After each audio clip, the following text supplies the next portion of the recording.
Josh Crosse!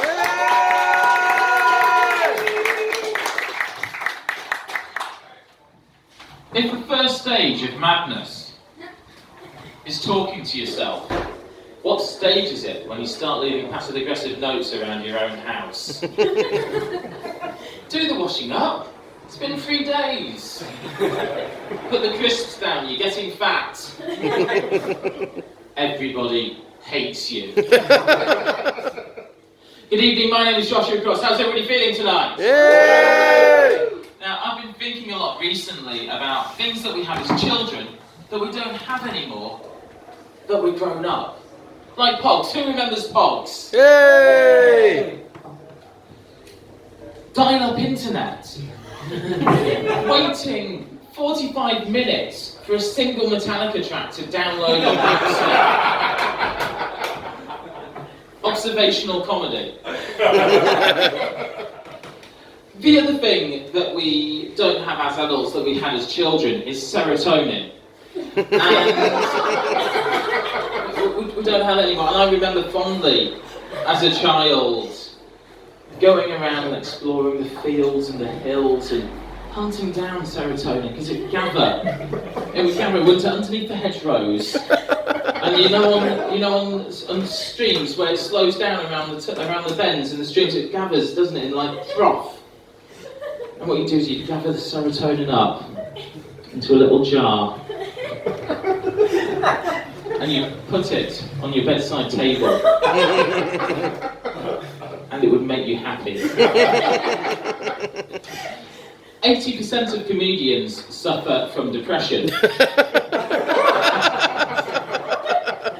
And some say that it's because as comedians we train ourselves to see the world without blinkers, to see the world as it really is, so that we can draw some humour out of the macabre.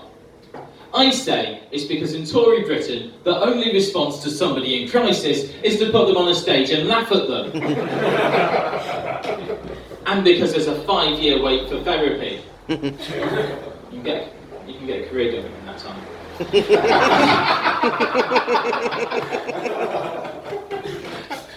Now, I smoke when I'm depressed, but I don't often carry a lighter around with me, forcing me to wander the streets, accosting strangers. I don't ask for a lighter though, to draw out that brief, precious moment of human contact. I ask for the secret of man's red fire. What? Now don't try to kid me, man cub, I made a deal with you. What I desire is man's red fire to make my dreams come true. I want to be like them. A social smoker. Except that I have no friends. How do you know if there's a vegan in the room? Anybody? So I recently turned vegan. And since turning vegan, I've lost 50 pounds. Buying inedible vegan cheese. Do we have any vegans in the room tonight? No? Okay, I had a joke prepared for that single person, but never mind. I don't actually like the term vegan. It comes with a lot of preconceived ideas. I prefer herbivore. Because people are a lot less likely to make fun of you if they think you're a dinosaur. It's also great for annoying hipsters on the paleo diet. Oh, you're on the paleo diet? Mine's Jurassic. Probably the main preconceived idea that people have about vegans is that we all love animals. And I don't. I think a lot of them are dicks. Like the Chinese missing crab. It's an invasive species. It's destroying our waterways. And they deny the Holocaust. And the blue-footed booby decides he's going to start a space branch of the US military. No, I'm a herbivore because I hate farmers. And when I'm struggling when I'm craving some cheese or a slice of Spanish omelette, I close my eyes and I imagine a farmer at an empty dinner table. His clothes are falling apart, he's not washed in weeks. His son is about 4 years old, his daughter's older, 9 or 10.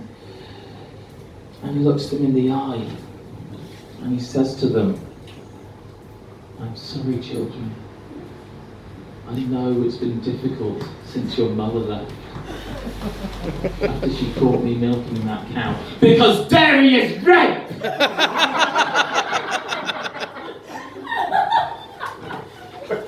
But Josh hasn't bought halloumi in almost 6 weeks.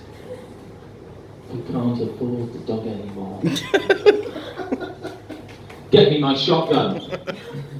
Now, I told that joke in Halifax last week and I made a grave error. I didn't mention the dog. So that joke went. Josh hasn't bought halloumi.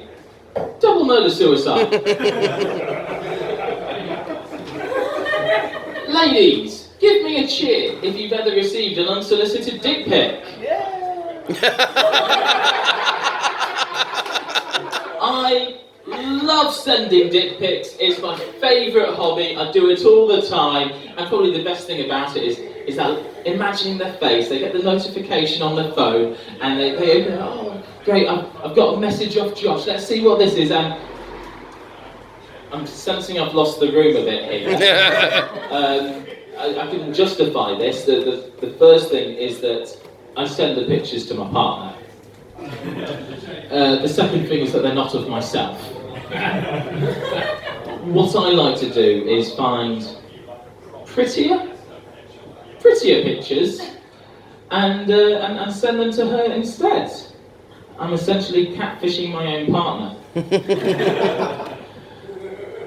The other thing that women have to put up with, as well as unsolicited phalluses, is mansplaining. And I do know what this feels like. I've been mansplained to on the internet myself. Someone tried to tell me that Edmontosaurus primarily ate aquatic plants. As if I'm not a herbivore myself. I can't believe I was mansplained too. Now, for the ladies in the audience, mansplaining is when a man tries to explain something that a woman is intimately familiar with, like being condescended to by men, and explains it back to her in a condescending, derogatory fashion. Can you imagine, dollface, if a man tried to explain being condescended to by a man-tier in a derogatory, condescending fashion, how that would make you feel? For the men in the room who still can't understand the problem, what is wrong with you? I've just explained it to you 3 times. Why can't men listen? No wonder my girlfriend left me. Well, that and she accused me of having a series of gay affairs and texting her the evidence.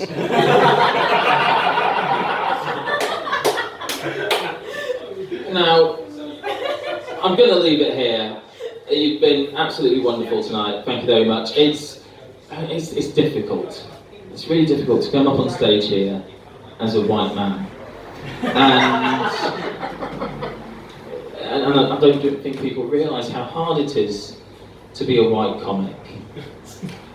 Being white, I've never lost out on a job opportunity because of my surname. I've never been subject to racist threats or violence. I've never had my religious headwear described as a postbox by the Foreign Former's Secretary. And that's not fair. These are great sources of comedy material that are denied to me by the colour of my skin.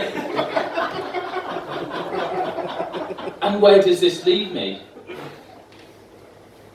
Dick pics. I'm pretending to be vegan. Thank you very much. My name's Joshua Crosse. Good night.